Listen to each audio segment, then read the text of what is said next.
The first thing you notice at dinners like these is the weight of the silence between the laughs. The kind of hollow laughter that echoes off glass chandeliers and imported marble, trying too hard to sound human. I sat at the edge of a too-long table, linen napkin folded with surgical precision, watching my wife's father, Leonard Whitmore, hold court like a king at a feast. He didn't look at me when he spoke. He didn't need to. His words were meant to slide past my skin like tiny, precise blades. "Some of us," he said, swirling his Bordeaux, "understand scale. Others open shops with folding tables and call it entrepreneurship." Laughter. Cold. Too rehearsed. My wife flinched. Barely. But I saw it. I smiled and said nothing. The worst betrayals are the ones done with a smile. Leonard had always made it clear I wasn't good enough. He told her that before our wedding. Told her again when she joined my small agency as a partner. Told her even after we landed our first big account, still too small for his world. "You don't need to prove anything to him," she whispered to me once, when I came home defeated after a pitch fell through. She held my hand like it was enough. I wanted to believe her. But then the meeting she missed became patterns. The tension in her voice, the carefully chosen words when we argued. I knew something had shifted. She started echoing his words. About ambition.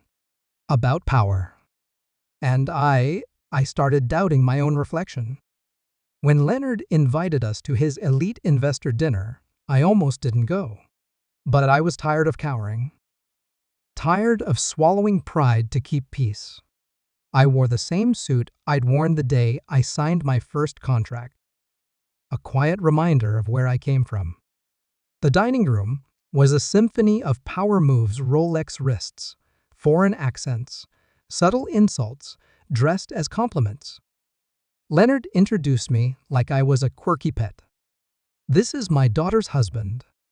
He runs a little agency downtown. It's quaint." I didn't flinch. Not when he said he doesn't even have a proper office. Not even when he leaned in, voice low, eyes sharp. She could have done better. That's when the guest across from him, an older man with steel gray hair and quiet confidence, set down his wineglass. His name was James Calden, Leonard's biggest client. The man who'd built a tech empire with a single algorithm and now held more sway in the industry than most governments. He looked at me. Then at Leonard. Calm. Controlled. "Actually," he said, "he's my son." The room went still. Not quiet still. Like the air had thickened. Leonard blinked. I'm sorry?" James didn't raise his voice. He didn't need to. "My biological son. I found him 2 years ago. He didn't want it public. Didn't want nepotism. Wanted to build on his own." I watched Leonard's face drain, drop by drop. That smug, imperial composure cracked like old porcelain. James turned to me. "You kept your promise. You didn't tell anyone. Not even your wife." I nodded. I wanted to earn it.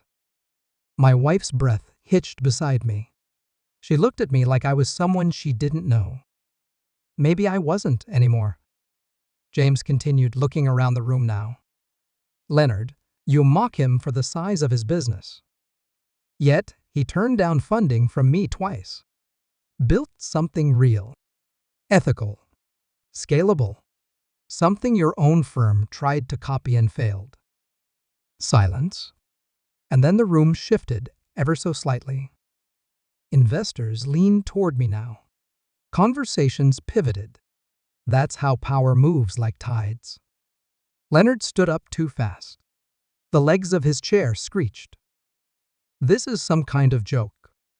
James didn't blink. "No joke. But it's telling, isn't it? That you didn't see his value, even when he was in front of you." We left early. My wife didn't speak in the car. just stared out the window, the reflection of the city flickering across her face. I didn't speak either. There was nothing left to say. She finally whispered, "Why didn't you tell me?" I looked at her. Not cruelly, just real. Because I needed to know if you saw me. Not the name. Not the money. Me. Tears filled her eyes, but she looked away. And in that moment, I knew something had ended long before tonight.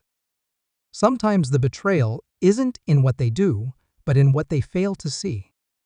Back at our apartment, still small, still ours, I walked into my home office. A single desk. A whiteboard. A vision. I sat down and exhaled. I thought about Leonard's face so pale, so small, when he realized the man he belittled held the key to his biggest account. I thought about my wife, and how love dies not with a scream, but with silence. And I thought about justice, not as revenge, but as clarity, as the moment when truth doesn't need to shout, because it already won. I clicked on a lamp, the warm light spilling over my notes. Then I whispered to myself, steady and quiet, "They never saw me coming." And that was the point.